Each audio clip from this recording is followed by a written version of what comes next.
Hello दोस्तों, welcome to the layman वे, जहाँ पे हम यूपीएससी प्रिपरेशन से रिलेटेड आपके की कंसेप्ट को क्लियर करते हैं। और दोस्तों, हमारा मकसद ये है कि हम ज़्यादा से ज़्यादा लोगों तक क्वालिटी एजुकेशन पहुँचा पाएँ, ताकि वो लोग जिनके पास रिसोर्सेज की कमी है वो भी आगे बढ़ें और इस देश में कुछ अच्छा करें। और आप भी हमारे साथ हमारी जर्नी में जुड़ सकते हैं इस वीडियो को लाइक करके, शेयर करके और चैनल को सब्सक्राइब करके। तो ज़्यादा से ज़्यादा लोगों तक ये वीडियो पहुँचाइए ताकि हम मिल के कुछ डिफरेंस क्रिएट कर पाएँ। और अगर आपको कोई भी हेल्प की ज़रूरत है तो आप हमको कमेंट सेक्शन में बता सकते हैं। आपको फ्री मटेरियल और फ्री कोर्सेज जाके हमारी वेबसाइट पे मिल जाएंगे www.thelaymanway.com, और हमारे टेलीग्राम ग्रुप पे भी मिल जाएंगे, जहाँ पे हम डेली एमसीक्यूज़ और डेली मोटिवेशन लेके आते हैं ताकि आपकी मदद हम कर सकें यूपीएससी को क्लियर करने में। तो चलिए आज का लेक्चर स्टार्ट करते हैं और आगे बढ़ते हैं। Hey everyone, welcome back to the course of CSAT paper 2, जहाँ पे हम क्वांटिटेटिव एप्टीट्यूड को डिस्कस कर रहे हैं, जो हमारे पिछले साल के क्वेश्चंस हैं उसके। तो चलिए जल्दी से आगे बढ़ते हैं और आज का लेक्चर स्टार्ट करते हैं। तो सबसे पहला क्वेश्चन देखते हैं कि सबसे पहला क्वेश्चन आज हमारे पास क्या है। तो आज सबसे पहला क्वेश्चन है कि how many pairs of natural numbers are there such that the difference of whose squares is 63। तो आप सबसे पहले क्या करो ना, जब भी आप क्वेश्चन पढ़ा करो तो उसमें मेजर पॉइंट्स को अंडरलाइन कर दिया करो। तो इसमें क्या बोला है, पेयर्स होने चाहिए नंबर्स के, नेचुरल नंबर्स होने चाहिए। What are natural numbers? Natural number जैसे 1 2 जो 1 से स्टार्ट होकर इनफाइनाइट तक पहुंच जाते हैं ना, those are called natural numbers. 1 2 3 4 5 6 ये आर कॉल्ड नेचुरल नंबर्स, जो 1 से स्टार्ट होकर इन्फिनिटी तक जाते हैं। होल नंबर्स क्या होते हैं? अगर मैं नेचुरल नंबर्स में 0 को भी इंक्लूड कर दूँ, 0 1 2 3, तो इनको क्या बोलते हैं? इनको हम होल नंबर्स बोलते हैं। करेक्ट। अब हमको ऐसे दो नंबर्स फाइंड करने हैं जिनके स्क्वायर्स का डिफरेंस वो 63 हो। तो मैं क्या करूँगा, मैं दो नेचुरल नंबर्स मानूंगा। Let's say natural numbers are x and y, वो दो natural numbers x and y है। तो मेरे को अब क्या बताना है? मेरे को बताना है कि x स्क्वायर है ना minus y square should be equal to 63। ठीक है। तो अगर दिस इज इक्वल टू 63 है ना, ये पूछ रहा है सच that the difference of whose squares is 63। समझ में आ गया? सिंपल है। अब मैं क्या करूँगा, अब आपको मालूम है कि a square minus B square क्या होता है। अगर आपने अलजेब्रा थोड़ा सा पढ़ा होगा तो आपको मालूम होगा a square minus B square is equal to a minus B into A plus b, है ना, यही होता है। तो मैं यहाँ पे भी ऐसे लिख सकता हूँ x minus y into x plus y is equal to 63। अब मैं क्या करूँगा, मैं 63 को फैक्टराइज करूँगा। ठीक है। तो 63 को अगर मैं फैक्टराइज करूँगा, अगर मैं मल्टीपल्स निकालूँ 63 के, और मेरे को ऐसे मल्टीपल्स निकालने हैं कि मेरा दो मल्टीपल्स का प्रोडक्ट है, मतलब जैसे x minus y into x plus y है ना, तो इस टाइप से आना चाहिए। तो क्या हो सकता है? 1 इंटू 63 हो सकता है ना, 63 इंटू 1 हो सकता है। और क्या हो सकता है? 63 के फैक्टर्स निकालते हैं हम लोग, क्या हो सकते हैं 63 के फैक्टर्स? 3 2 6, 3 1 3, 3 इंटू 7, 7 इंटू 1, है ना। तो 3 3 इंटू 7। अब मैं और क्या कर सकता हूँ, 3 इंटू 21 आ जाएगा, और क्या आ जाएगा 9 इंटू 7 आ जाएगा। करेक्ट, 9 इंटू 7 आ जाएगा, और उल्टे आ जाएंगे सारे, है ना। मतलब 1 into 63, 63 into 1, 3 into 21, 21 into 3, 9 into 7, 7 into 9। और क्या आ सकता है? और क्या आ सकता है बताओ? और कुछ आ सकता है? नहीं, इतना ही आ सकता है। तो हम क्या करेंगे, अब हम एक एक करके देखेंगे कि अगर x प्लस वाई 63 है, ठीक है, और x माइनस वाई जो है वो 1 है, तो मेरे दो नेचुरल नंबर्स आ रहे हैं क्या? 2x is equal to 64, x कितना आ जाएगा? x आ जाएगा 32, है ना, x आ जाएगा 32, और y क्या आ जाएगा? y आ जाएगा 31। एक पेयर तो ये हो गया, ठीक है, एक पेयर ये हो गया। उसके बाद फिर ऐसे ही 63 और 1 में क्या हो गया? 63 और 1 में क्या हो जाएगा? 63 और 1 में उल्टा हो जाएगा ये, है ना, y 32 हो जाएगा, x 31 हो जाएगा, वो उल्टा हो जाएगा, है ना। और उसके बाद और क्या हो सकता है? क्या ऐसा हो सकता है x प्लस वाई 1 आ जाए? क्या ऐसा हो सकता है x प्लस वाई 1 आ जाए और x माइनस वाई जो है वो 63 आ जाए? ऐसा हो सकता है क्या? इन दोनों को प्लस करो, कितना आएगा? 2x इज इक्वल टू 64 आ जाएगा। Again x would be equal to 32, है ना। अगर x 32 है तो y कितना आ जाएगा? y माइनस 31 आ जाएगा, है ना, माइनस 31 आ जाएगा। बट हमको तो नेचुरल नंबर्स निकालना है ना, तो ये डिस्कार्ड हो जाएगा।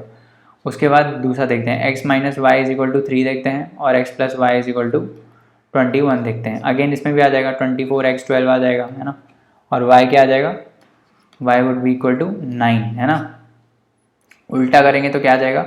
अगर मैं 21 और 3 करता हूँ इधर तो क्या आ जाएगा, अगेन x तो 12 आएगा बट y क्या आ जाएगा, अगर मैं उल्टा करता हूँ तो क्या आएगा, अगर x 12 आ जाएगा और y वो भी माइनस, तो वो भी डिस्कार्ड हो जाएगा। तो हमको पता चल रहा है कि x माइनस वाई छोटा होना चाहिए, x प्लस वाई बड़ा होना चाहिए, ठीक है।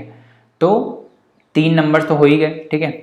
क्या क्या हो गए, 1 इंटू 63 वाला आ गया जिसमें x माइनस वाई 1 है, एक मिनट यार चल क्यों नहीं रहा है, एक minute, x minus y into x plus y कितना होना चाहिए, x minus y into x plus y 63 होना चाहिए, राइट।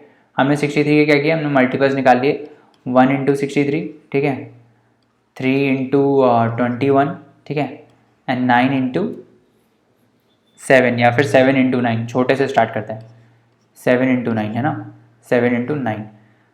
अब हो क्या रहा है ना, अब हो क्या रहा है जो भी अब ये देख लेते हैं एक बार, x minus y is equal to 7 और x plus y is equal to 9, ठीक है, y इधर, तो x कितना आ जाएगा यहाँ से, 2x से 16, x 8 आ जाएगा, है ना, y कितना आ जाएगा, y 1 आ जाएगा, राइट। अब उल्टा करोगे तो अगेन y माइनस आ जाएगा, तो माइनस वाले नंबर्स हमको नहीं चाहिए, है ना। तो कितने सेट्स हो गए हमारे पास, 1 इंटू 63, 3 इंटू 21, 7 इंटू 9, आंसर क्या हो गया 3। There are 3 such pairs of natural numbers जिनका स्क्वायर हम माइनस करें तो हमको क्या मिलेगा, 63 मिलेगा। तो इसमें दो कंसेप्ट समझ में आए, क्या है इंपॉर्टेंट, क्या चीज़ है कि नेचुरल नंबर्स होने चाहिए। Natural numbers are starting from 1 2 3 till infinity, negative वाले नहीं होते हैं, ठीक है। नेगेटिव अगर कोई नंबर आ रहा है तो that is not a natural number, ठीक है। उसके बाद हमने किया क्या, हमने इसमें दूसरी प्रॉपर्टी यूज़ की कि A square minus B square algebra में प्रॉपर्टी होती है, A square minus B square is equal to A minus B into A plus B, ठीक है, ये प्रॉपर्टी होती है, ये याद कर लो, A square minus B square is equal to A minus B into A plus B. तो हमने क्या किया, हमें दो नेचुरल नंबर्स फाइंड करने थे जिसमें एक्स और वाई नेचुरल नंबर्स हैं और उनका डिफरेंस क्या आना चाहिए, उनका डिफरेंस 63 आना चाहिए। तो हमने क्या किया, 63 को as a product of two numbers represent किया। तो कैसे हो सकता है 63 as a product of two numbers, 1 into 63 हो सकता है और 3 इंटू 21 हो सकता है और 7 इंटू 9 हो सकता है। इसके उल्टे भी हो सकते हैं, 9 इंटू 7, 21 इंटू 3 और 63 इंटू 1। बट उसमें हमने क्या देखा, उसमें हमने देखा कि उसमें से y जो है वो नेगेटिव आ रहा था, तो हमने उसको डिस्कार्ड कर दिया क्योंकि y जो है वो नेगेटिव तो हो नहीं सकता, है ना। तो इसीलिए हमने सारे पॉजिटिव वाले लिए और हमने क्या किया, हमने देख लिया कि x माइनस वाई 1 है, x प्लस वाई 63 है, x माइनस वाई 3 है, x प्लस वाई 21 है, x माइनस वाई 7 है और x प्लस वाई 9 है। तो इससे x और y की इंटीग्रल वैल्यूज आ जाएंगी, मतलब नेचुरल नंबर्स वाली वैल्यूज आ जाएंगी, that would be our answer. तो कितने नंबर्स हो गए ऐसे, कितने पेयर्स हो गए, 3 पेयर्स हो गए। समझ में आ गया, आगे बढ़े, चलो अब देखते हैं अपस्ट्रीम और डाउनस्ट्रीम वाले क्वेश्चंस हम कैसे करते हैं, ठीक है। इसको देखने से पहले let me explain you the concept, ठीक है। तो अपस्ट्रीम और डाउनस्ट्रीम वाले जो क्वेश्चंस होते हैं उसमें क्या होता है, उसमें दो चीज़ें होती हैं। एक तो होती है रिवर जो हमारी फ्लो कर रही होती है, ठीक है। तो पहले तो आप यही समझो कि अपस्ट्रीम और डाउनस्ट्रीम का मतलब क्या होता है। देखो ये रिवर मान लो ऐसे फ्लो करी, ये रिवर किस डायरेक्शन में फ्लो करी, इस डायरेक्शन में फ्लो करी, है ना। ये रिवर हमको पता चल गया किस डायरेक्शन में फ्लो करी, इस डायरेक्शन में फ्लो करी है, ठीक है। तो सबसे पहले मैं क्या मानता हूँ, सबसे मैंने मानता हूँ कि लेट से रिवर की स्पीड जो है, लेट से रिवर की स्पीड है u, ठीक है, रिवर की स्पीड है u, ठीक है, समझ में आ गया। या फिर मैं मान लेता हूँ कि रिवर की स्पीड u की बजाय मैं रिवर की स्पीड मान लेता हूँ, रिवर की स्पीड है x, है ना, रिवर की स्पीड है x, ठीक है। ये x मीटर पर सेकेंड से या किलोमीटर पर आवर से जो भी आपको यूनिट दिया हो उससे मूव कर रही है, ठीक है। अब इसका डायरेक्शन देख लो, डायरेक्शन क्या है, यहाँ से यहाँ है, दैट इज आपका ईस्ट टू वेस्ट है डायरेक्शन, ठीक है। अभी इसमें this is east to west. तो रिवर जो है, रिवर की स्पीड कितनी है, रिवर कितनी स्पीड से मूव कर रही है, एक्स स्पीड से मूव कर रही है, करेक्ट। अब मैं अगर अपनी बोट लेके इसमें चलाने लगता हूँ, ठीक है, और इसी के डायरेक्शन में चलाता हूँ, ठीक है, इसी के डायरेक्शन में चलाता हूँ, तो उसको क्या बोलते हैं हम, डाउन स्ट्रीम, उसको क्या बोलते हैं, डाउन स्ट्रीम। तो ये जो आपको फिगर दिख रहा है this is down stream. Down stream मतलब जिस डायरेक्शन में रिवर जा रही है ईस्ट टू वेस्ट, मैं अपनी बोट भी उसी डायरेक्शन में चला रहा हूँ, ठीक है। तो ये जो दो बंदे चला रहे हैं बोट, ये भी इसी डायरेक्शन में चला रहे हैं, है ना, ईस्ट टू वेस्ट। अगर ऐसा है, अगर रिवर के डायरेक्शन में ही मेरी बोट भी चल रही है तो उसको हम क्या बोलते हैं, उसको हम बोलते हैं डाउन स्ट्रीम, ठीक है, समझ में आ गया, उसको हम क्या बोलते हैं, डाउन स्ट्रीम। और अगर यही चीज़ अपोजिट होती, मान लो अगर यही चीज़ अपोजिट होती, मान लो कि ऐसे होता कि ये रिवर अगेन फ्लो कर रही है बट मैं इसके अपोजिट साइड चला रहा हूँ, ठीक है, मैं इसके अपोजिट साइड चला रहा हूँ, रिवर की स्पीड तो इधर साइड है बट मैं इसके अपोजिट साइड चला रहा हूँ, तो उसको हम क्या बोलते हैं, उसको हम बोलते हैं अपस्ट्रीम। तो ये जो नीचे वाला आपको वीडियो दिख रहा है, दिस इज अपस्ट्रीम, ठीक है, this is called upstream and this is called downstream. इतना समझ में आ गया कि अपस्ट्रीम और डाउनस्ट्रीम क्या होता है। डाउनस्ट्रीम मतलब स्ट्रीम के साथ चल रहा हूँ मैं, स्ट्रीम के डायरेक्शन में चल रहा हूँ, that is called downstream. Upstream मतलब मैं स्ट्रीम के अगेंस्ट चल रहा हूँ, ठीक है, समझ में आ गया। अब हम देखते हैं कि अब हम इसके क्वेश्चंस करते हैं कैसे हैं। तो सबसे पहले तो आप ये समझो कि लेट्स से कि ये जो रिवर का स्पीड है, ये जो रिवर चल रहा है, इसका जो स्पीड है दैट इज यू। मैं रिवर का स्पीड मान लेता हूँ, रिवर का स्पीड जो है दैट इज यू, ठीक है। और दूसरा मेरा क्या, दूसरा क्या है, दूसरा मेरा है ये जो रो करने की मेरी स्पीड है। लेट्स से मेरी जो रो करने की स्पीड है, जो मेरी बोट चलाने की स्पीड है स्टिल वाटर में, that is v, that is what, that is v. अब देखो ये जो मैं स्पीड, ये जो मैं यहाँ जो मैं बोट चला रहा हूँ वहाँ पे स्पीड अलग हो जाएगी क्योंकि मेरे को रिवर भी असिस्ट करेगी, है ना। अगर मैं डाउनस्ट्रीम जा रहा हूँ, आपने देखा होगा कि अगर आप जब बचपन में बारिश पड़ती थी और किसी रिवर, मान लो कोई रिवर चल रही है और आप पेपर की बोट बना के उसमें डाल देते हो तो वो अपने आप आगे चलने लगती है ना, ठीक है। अगर मैं वहीं उस बोट में बैठ के उसको और रो करने लगूँ तो उसकी स्पीड बढ़ जाएगी, करेक्ट। इसकी स्पीड क्या हो जाएगी, इसकी स्पीड बढ़ जाएगी, है ना, इसकी स्पीड बढ़ जाएगी, इंक्रीज हो जाएगी। तो मैं क्या मान रहा हूँ, मैं ये मान रहा हूँ कि जो रिवर है, रिवर की जो स्पीड है, रिवर की स्पीड इज यू, और जो बोट की स्पीड है इन स्टिल वाटर, अगर ये रिवर चल नहीं रही होती, अगर ये रिवर चल नहीं रही होती, मान लो ये स्टिल होती, तो उस स्टिल वाटर में मैं कितनी स्पीड से रो कर पाता, दैट स्पीड इज वी। समझ में आ गया, दैट स्पीड इज वी, ठीक है। तो अगर मैं डाउनस्ट्रीम बोट चला रहा हूँ, पहले केस में, ये जो पहला केस है, अगर मैं डाउनस्ट्रीम चला रहा हूँ तो मेरी नेट स्पीड कितनी हो जाएगी, एक तो रिवर की स्पीड u प्लस मेरी जो अपनी स्पीड है दैट इज v, क्योंकि स्टिल वाटर में मेरी स्पीड v थी बट अब रिवर भी चल रही है तो रिवर भी मेरे को धक्का दे रही है, कुल मिला के मैं रिवर के साथ चल रहा हूँ तो मेरी स्पीड क्या हो जाएगी u प्लस v, क्योंकि मैं सेम डायरेक्शन में जा रहा हूँ, रिवर की भी स्पीड यही है, रिवर भी इसी डायरेक्शन में जा रही है और मैं भी इसी डायरेक्शन में जा रहा हूँ। तो मैं तो अपनी स्पीड से रो कर रहा हूँ v स्पीड से, बट मेरे को रिवर के साथ भी मैं चल रहा हूँ, जो रिवर चल रही है उसकी स्पीड भी मेरे में ऐड ऑन हो रही है क्योंकि मैं उसी के डायरेक्शन में जा रहा हूँ। समझ में आ रहा है। तो डाउनस्ट्रीम में स्पीड क्या हो गई, u plus v, correct. Same goes with upstream, upstream में भी रिवर की स्पीड u है, बोट की स्पीड v है, बट इस बार क्या हो रहा है, अपस्ट्रीम में क्या हो रहा है, अपस्ट्रीम में मैं उसके अगेंस्ट चला रहा हूँ। तो क्या हो रहा है कि जो रिवर की स्पीड है जो मेरी स्पीड है उसमें मैं, जो मेरी स्पीड है v, उसमें मैं क्या माइनस कर दूंगा ये रिवर की स्पीड। क्यों माइनस करूंगा, क्योंकि रिवर मेरे अगेंस्ट चल रही है, मैं चला तो v स्पीड से रहा हूँ बट मेरे अगेंस्ट चल रही है तो मैं स्लो हो जाऊंगा।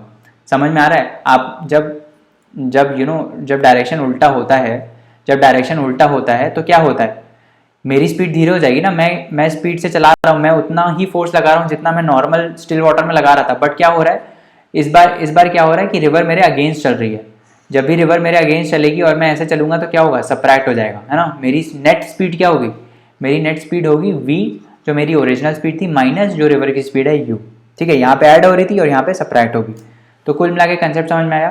कंसेप्ट क्या है, कंसेप्ट ये है कि जब हम लोग डाउन स्ट्रीम जाते हैं तो जो नेट स्पीड होती है बोट की वो क्या होगी, मेरी स्पीड प्लस रिवर की स्पीड, है ना। जब मैं वही चीज़ अपस्ट्रीम करूँगा तो मेरी क्या हो जाएगी, जो मेरी नेट स्पीड होगी वो क्या होगी, बोट की स्पीड स्टिल वाटर में माइनस जो रिवर की स्पीड है।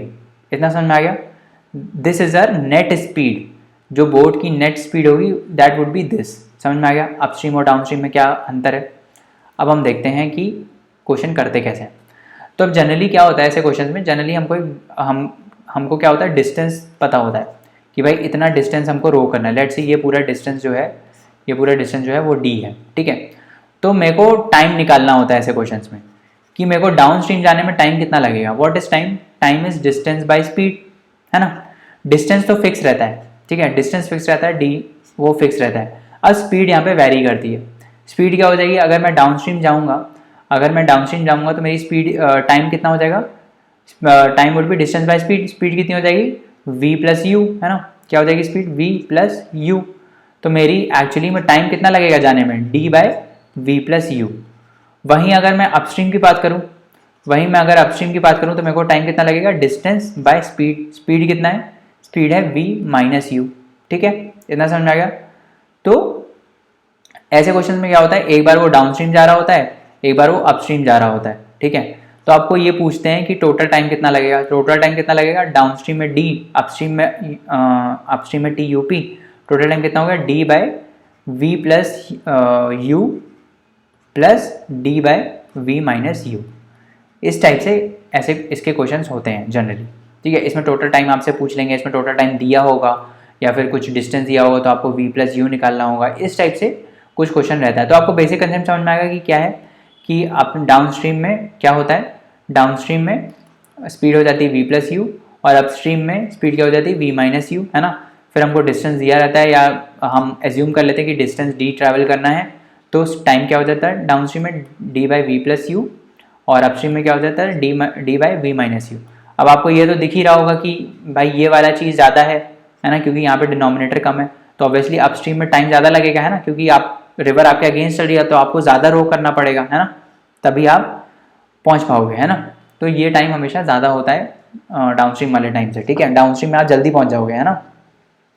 इसका ब्यूटीफुल एग्जाम्पल आप ऐसे देख लो कि जैसे मान लो आप गाड़ी चला रहे हो, यू आर ड्राइविंग, आप कार चला रहे हो लेट्स से, है ना, और एक पुल आ गया, एक क्या आ गया, एक पुल आ गया, एक हिल आ गया।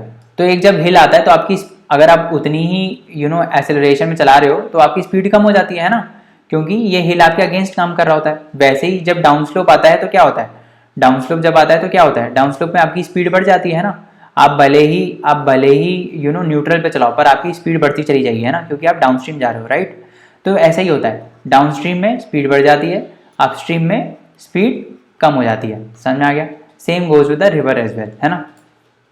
तब हम क्वेश्चन पे आ जाते हैं। क्वेश्चन क्या बोल रहा था, क्वेश्चन ये बोल रहा था कि a man takes half time in rowing a certain distance downstream then upstream. ठीक है, what is the ratio of the speed in still water to the speed of the current. समझ में आया, speed of the current is speed of the river, जो river की speed है ना, current वही होता है, रिवर और करंट एक ही चीज़ है, स्पीड ऑफ द रिवर और स्पीड इन स्टिल वाटर। तो हमने देखा था कि स्टिल वाटर में हमने क्या माना था कि लेट से, इसमें हम क्या बोलते हैं, हम इसमें अज्यूम करते हैं कि स्टिल वाटर में लेट से speed is v, still water में रो करने की स्पीड इज़ v, और करंट की स्पीड कितनी है, जो रिवर की स्पीड है, दैट इज़ u अगेन। तो डाउनस्ट्रीम मेरी नेट स्पीड कितनी हो जाएगी, डाउनस्ट्रीम मेरी नेट स्पीड हो जाएगी v प्लस u, है ना। डाउनस्ट्रीम मेरी स्पीड ये हो जाएगी, अपस्ट्रीम मेरी स्पीड क्या हो जाएगी, जो मेरी स्टिल वाटर में स्पीड है v माइनस u, जैसे कि अभी हमने डिस्कस किया पीछे। अब इसमें क्या लिखा है, सर्टेन डिस्टेंस लेट से d है, वो डिस्टेंस d है। तो मैंने क्या बोला था आपसे कि टाइम हम कैसे निकालते हैं, डिस्टेंस बाय स्पीड। तो man takes half time in rowing a certain distance downstream. तो लेट से पहले हम डाउनस्ट्रीम का डिस्टेंस निकालते हैं। डाउनस्ट्रीम का टाइम कितना लगेगा सर्टेन डिस्टेंस रो करने में, d by v plus u. और अपस्ट्रीम के लिए क्या लगेगा टाइम, अपस्ट्रीम के लिए क्या लगेगा time, d by v minus u, है ना। अब वो क्या बोल रहा है कि ये जो टाइम है, ये जो डाउनस्ट्रीम जाने का टाइम है, that is half of the time जो अपस्ट्रीम में लगा है। ऑब्वियसली हमेशा डाउनस्ट्रीम वाला टाइम कम होगा, तो ये एसेंशियली क्या बोल रहा है कि जो d by v plus u वाला टाइम है, दिस इज डाउनस्ट्रीम वाला time, that is half of the time that is taken while rowing upstream. Upstream मतलब अपस्ट्रीम जाने का जो टाइम है, that is d by v minus u, है ना। जो ये अपस्ट्रीम जाने का टाइम है और ये डाउनस्ट्रीम जाने का टाइम है, तो डाउनस्ट्रीम जाने का जो टाइम है that is half of upstream जाने का टाइम। यही बोल रहा है वो, क्या बोल रहा है कि a man takes half time in rowing a certain distance downstream, मतलब डाउनस्ट्रीम में जाने के लिए जो टाइम है that is half of what is taken in upstream. समझ में आया। तो आपको फाइंड क्या करना है, आपको रेशियो फाइंड करना है of the speed in still water to the speed of current. Basically still water में जो हमारी स्पीड है v और हमारी जो करंट की स्पीड है u, उनके बीच में रेशियो फाइंड करना है। समझ में आ रहा है। तो वो रेशियो कैसे आएगा, इस रिलेशन से कैलकुलेट करें। ये रिलेशन समझ में आ गया, रिलेशन कैसे आया। तो लेट्स कैलकुलेट कि रेशियो कितना होगा, d by v plus u, जो डाउनस्ट्रीम जाने का टाइम है that is half of upstream जाने का टाइम, v माइनस यू, है ना, ये कंडीशन है। तो यहाँ से डी डी कैंसिल हो गया, ठीक है। क्या आया, 2 times v minus u is equal to v plus u, correct. तो 2v minus 2u is equal to v plus u, ठीक है। तो यहाँ से v क्या हो जाएगा, v is equal to v यहाँ पे आ जाएगा, तो 2v माइनस v आ जाएगा, और 2u प्लस यू क्या आ जाएगा, 3u, तो that is equal to 3u। तो v माइनस यू क्या आ गया हमारा, 3:1। समझ में आया, v is equal to 3u आया ना, तो v बाई यू क्या आया, v बाई यू आ गया 3/1। What is the answer, answer is D, that is 3:1। समझ में आया, कंसेप्ट समझ में आया कैसे करते हैं ऐसे क्वेश्चंस को। जनरली हमको टाइम पूछा रहता है, जनरली ऐसा ही होता है, टाइम पूछा रहता है या टोटल टाइम दिया रहता है या इस टाइप से कुछ होता है और रेशियो निकालना रहता है, या फिर कोई एक वी दे देंगे और आपको बोलेंगे what is the speed in still water. तो आपको कंसेप्ट याद रखना है इसमें। कंसेप्ट हम क्या करते हैं कि कंसेप्ट ऐसा होता है कि हम स्टिल वाटर में स्पीड मान लेते हैं वी, और हम रिवर की स्पीड मान लेते हैं या फिर करंट की स्पीड मान लेते हैं यू, फिर हम डिस्टेंस मान लेते हैं डी, और हम टाइम निकालते हैं डी बाय डाउनस्ट्रीम का टाइम क्या हो जाएगा, v plus u, d by v plus u, क्योंकि ऐड हो जाएंगी, स्पीड ऐड हो जाएंगी। स्टिल वाटर में जो मेरी स्पीड है वी, जब मैं नीचे जा रहा हूँ तो वो ऐड हो जाएगी जो रिवर की स्पीड है, और फिर डाउनस्ट्रीम में क्या हो जाएगा, डाउनस्ट्रीम में d by v minus u हो जाएगा, क्योंकि वो मेरे अगेंस्ट चल रही है, ठीक है। और फिर हम ऐसे रिलेशन निकाल लेते हैं। इसकी आपको 2-3 क्वेश्चन प्रैक्टिस करने पड़ेंगे तभी आप समझ पाओगे, है ना। चलो नेक्स्ट क्वेश्चन देखते हैं। नेक्स्ट क्वेश्चन देखते हैं। नेक्स्ट क्वेश्चन क्या है, बहुत ही बेसिक है। नेक्स्ट क्वेश्चन क्या बोल रहा है, नेक्स्ट क्वेश्चन ये बोल रहा है कि the minimum number of points of intersection of a square and a circle is 2। एक स्क्वायर है और एक सर्कल है, इसके मिनिमम इंटरसेक्शन पॉइंट क्या हो सकते हैं। कभी भी कोई सर्कल और स्क्वायर के मिनिमम इंटरसेक्शन पॉइंट क्या होंगे, मिनिमम होंगे 4, अगर वो मिनिमम होंगे 1, क्योंकि अगर वो इंटरसेक्ट कर रहे हैं, मान लो ये दिस इज अ स्क्वायर और एक सर्कल इसको इंटरसेक्ट कर रहा है, तो टेंजेंट पे भी इंटरसेक्ट कर सकता है ना, ऐसे छू के भी जा सकता है, और अगर ऐसे छू के जाएगा तो इंटरसेक्शन पॉइंट क्या हो गया, 1 हो गया। तो 2 तो नहीं है ना, मिनिमम 2 तो नहीं है, मिनिमम 1 हो सकता है, हमने देख लिया इसमें, है ना, मिनिमम 1 हो सकता है, टच करके भी तो जा सकता है। ये स्क्वायर, ये सर्कल है और ये स्क्वायर है, तो ये टच करके भी जा सकता है यहाँ पे, है ना। तो minimum intersection point can be 1, तो ये तो गलत हो गया स्टेटमेंट, ठीक है। दूसरा स्टेटमेंट क्या है, the maximum number of points of intersection of a square and a circle is 8। तो मैक्सिमम कैसे इंटरसेक्ट कर सकता है, मान लो ये स्क्वायर है, मान लो this is a square, let's say this is a square, ठीक है, दिस इज अ स्क्वायर, ठीक है। अब हमको सर्कल बनाना है और ये निकालना है कि इंटरसेक्शन कितना हो सकता है। यार ऐसे कर लो इसको, है ना, let's do it this way, ठीक है। ये स्क्वायर है और हमको निकालना है कि सर्कल कितने मैक्सिमम नंबर ऑफ पॉइंट्स पे किसी स्क्वायर को इंटरसेक्ट कर सकता है। तो मैक्सिमम नंबर ऑफ पॉइंट्स क्या हो सकते हैं, ऐसे हम बनाते हैं सर्कल, अरे यार ऐसे हम सर्कल बनाते हैं तो बनेगा ही नहीं सर्कल, पहले सर्कल बना लेते हैं, दिस इज अ सर्कल, ठीक है, और अब हम बनाते हैं स्क्वायर।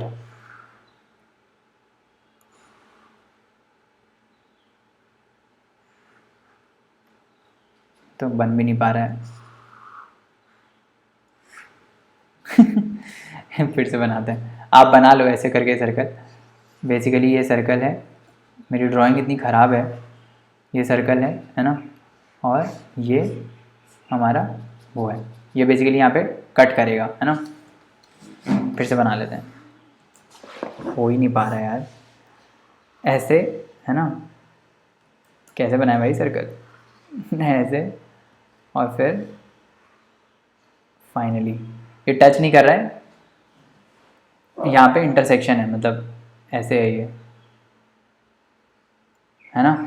तो कितने पॉइंट हो गए, 1 2 3 4 5 6 7 और 8, मतलब हर साइड पे 2-2 बार इंटरसेक्ट करेगा, है ना, हर साइड पे 2-2 बार इंटरसेक्ट कर सकता है। मैं बना नहीं पा रहा हूँ, बट आप कंसेप्ट समझ गए होंगे कैसा कंसेप्ट है ना, इस टाइप का। ये सर्कल अगर हम बनाएंगे तो कितने मैक्सिमम पॉइंट्स पे इंटरसेक्ट कर सकता है, 8 पॉइंट्स पे, 1 2 3 4 5 6 7 एंड 8, ठीक है, समझ में आ गया। तो कितने पॉइंट पे इंटरसेक्ट कर सकता है, मैक्सिमम 8 पॉइंट्स पे। तो आंसर क्या हो गया इसका, 2 हो गया, ठीक है, समझ में आया, सिंपल था। आगे बढ़ते हैं। अब हम देखते हैं डिस्टेंस, स्पीड एंड टाइम का क्वेश्चन। तो डिस्टेंस, स्पीड और टाइम में जनरली क्या होता है, एवरेज टाइम पे क्वेश्चन आता है कि एवरेज स्पीड इतनी है, एवरेज टाइम इतना है। एवरेज स्पीड पे जनरली क्वेश्चन आता है या एवरेज टाइम पे भी आ सकता है, ठीक है। इस टाइप के क्वेश्चन होते हैं, ठीक है। बहुत ही सिंपल होते हैं। इसमें एक सिंपल फार्मूला यूज होता है, distance is equal to speed into time, ठीक है। Distance is equal to speed into time, यही सिंपल फार्मूला इसमें यूज़ होता है, ठीक है। तो d is equal to s into t, ये आपको याद रखना है। इसी से ही आपके सारे क्वेश्चन हो जाएंगे, है ना। तो लेट्स डू दिस क्वेश्चन। क्या बोल रहा है, a car travels from a place x to y, let's say this is x, यहाँ से there is some place y। तो x टू y ट्रैवल कर रहा है at an average speed of v, let's say distance is d, ये डिस्टेंस d है, ठीक है। एवरेज स्पीड कितनी है, v kilometres per hour, v kilometres per hour, ठीक है। अब y टू x आ रहा है at an average speed 2v, y to x आ रहा है, वापस आ गया, है ना, वापस आ गया y to x at average speed of 2v। Distance तो d ही रहेगा, स्पीड क्या हो जाएगी 2v। And again from x to y, फिर से x टू y जा रहा है, फिर से x टू y जा रहा है at an average speed 3v। And again from y to x, फिर से y टू x आ रहा है, ड्राइवर है लग रहा है, ड्राइवर है और वो छोड़ने जा रहा होगा आगे पीछे, है ना। y to x again with an average speed 4v, समझ में आया, ये बोल रहा है। Then the average speed of the car for the entire journey is, average speed क्या होती है, what is average speed, average speed is total distance travelled upon total time taken, यही तो होता है average speed, total distance travelled upon total time taken. तो अब इसमें टोटल डिस्टेंस कितना है, एक्स टू वाई तो हमने मान लिया डी है, कोई डिस्टेंस डी है, तो एक बार गया डी कवर किया, फिर वाई टू एक्स आया, फिर डी कवर किया 2d हो गया, फिर एक्स टू वाई किया तो 3d हो गया, फिर वाई टू एक्स आया तो 4d हो गया। तो 4 बार इसने ट्रेवल किया एक्स टू वाई से, तो टोटल डिस्टेंस कितना हो गया 4d हो गया, है ना, 4d हो गया। अब हमको निकालना है टोटल टाइम कितना ले रहा है, ठीक है, टोटल टाइम हमको निकालना है। तो let's calculate the total time. एक मिनट पीछे करते हैं, टोटल टाइम कैलकुलेट करते हैं कि कितना है ना। तो हम क्या करेंगे, हम ना इरेज़र लेते हैं और यहाँ से इसको रिमूव कर देते हैं, ठीक है। हमको क्या करना है, टोटल टाइम कैलकुलेट करना है। तो टोटल टाइम हम कैसे कैलकुलेट करेंगे, टोटल टाइम हम कैलकुलेट करेंगे सबको ऐड करके। कैसे ऐड करेंगे, तो पहली जर्नी में हम टाइम निकालते हैं। पहली जर्नी में टाइम कितना होगा d by v, total distance d था, स्पीड कितनी थी वी थी, तो टोटल टाइम कितना हो गया डी बाई वी। फिर दूसरी जर्नी जब वो वापस आया, जब वो वापस वाई टू एक्स आ गया, तो टोटल डिस्टेंस तो डी था पर टोटल स्पीड कितनी थी, एवरेज स्पीड कितनी थी 2v, तो टोटल टाइम कितना हो गया डी बाई 2v, करेक्ट। उसके बाद क्या हुआ, उसके बाद ये फिर वापस गया, तो फिर से इसने डी डिस्टेंस ट्रेवल किया, बट इस बार स्पीड कितनी थी, इस बार स्पीड थी 3v। उसके बाद फिर वो वापस आया, डिस्टेंस वही था d और स्पीड कितनी थी 4v, समझ में आया। तो d बाई वी कॉमन दिख रहा है सब में, d by we D by we D by we D by v. तो अब क्या करो, आप d बाई वी को बाहर ले लो ब्रैकेट के अंदर, क्या आएगा 1 प्लस 1/2 प्लस 1/3 प्लस 1/4, लैग कर रहा है ये 1/4, ठीक है। इरेजर लेते हैं और इसको बिगाड़ देते हैं, पूरा ही इरेज हो गया क्या, चलो ठीक है। तो हमने देखा क्या, हमने क्या किया, हमने डी बाई वी लिया, अंदर क्या आया 1 प्लस 1/2 प्लस 1/3 प्लस 1/4, समझ में आया ना कैसे आया ये। डी बाई वी पहली जर्नी में थी, डी बाई 2v दूसरी जर्नी में थी, डी बाई 3v तीसरी जर्नी में थी और डी बाई 4v चौथी जर्नी में टाइम था। तो इसको कैलकुलेट करो कितना आएगा ये, टोटल कैलकुलेट करो। 12 आएगा नीचे, 2 6 12, सॉरी यहाँ पे 12 आएगा, दे यार फिर से करते हैं, d by v 1 plus 1/2 plus 1/3 plus 1/4, है ना। तो डी बाई वी बाहर रहेगा, अंदर ब्रैकेट में हम कैलकुलेट करते हैं, लेट से 12, यहाँ पे जाएगा 12, 2 6 12, 3 4 12 एंड 4 3 12, कितना आएगा 10 22 और 25, तो ये क्या जाएगा 25/12, है ना, 25/12 वी डी बाई वी। अभी पूछ क्या रहा है, टोटल एवरेज स्पीड पूछ रहा है, average speed is equal to total distance by total time, total time कितना है 25/12 डी बाई वी। ये गया, ये कटा, कितना आ गया 12/25 वी, ये आ गया। तो अब ये क्या पूछ रहा है ऑप्शन में, is less than V, obviously it is less than V. कुछ गड़बड़ तो नहीं हुई है, देख लो एक बार। D by we, D by 2v, D by 3v and D by 4v है ना। यहाँ पर हमने किया 12 आया, अगेन ये 12 इधर आया एंड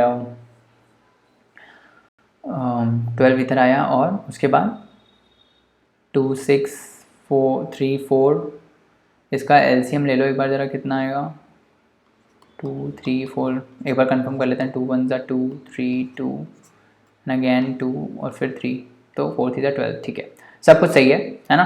25/12 आया, और फिर टोटल डिस्टेंस ट्रैवल कितना था d है ना। तो हमने कैसे किया, total distance travelled is d और total time taken is 25 d by v है ना। Total time taken is 25 d by v, 25 d by 12v है ना। तो यहाँ से d कटा और 12 ऊपर चला गया और 25 नीचे आ गया। तो ये नंबर क्या है, this number is less then v है ना। तो आंसर क्या हो गया, इज लेस देन v। समझ में आ गया कैसे आया ये, कोई डाउट तो नहीं है। चलो बाकी अगले लेक्चर में हम वर्क एंड टाइम डिस्कस करेंगे, ठीक है। चलो।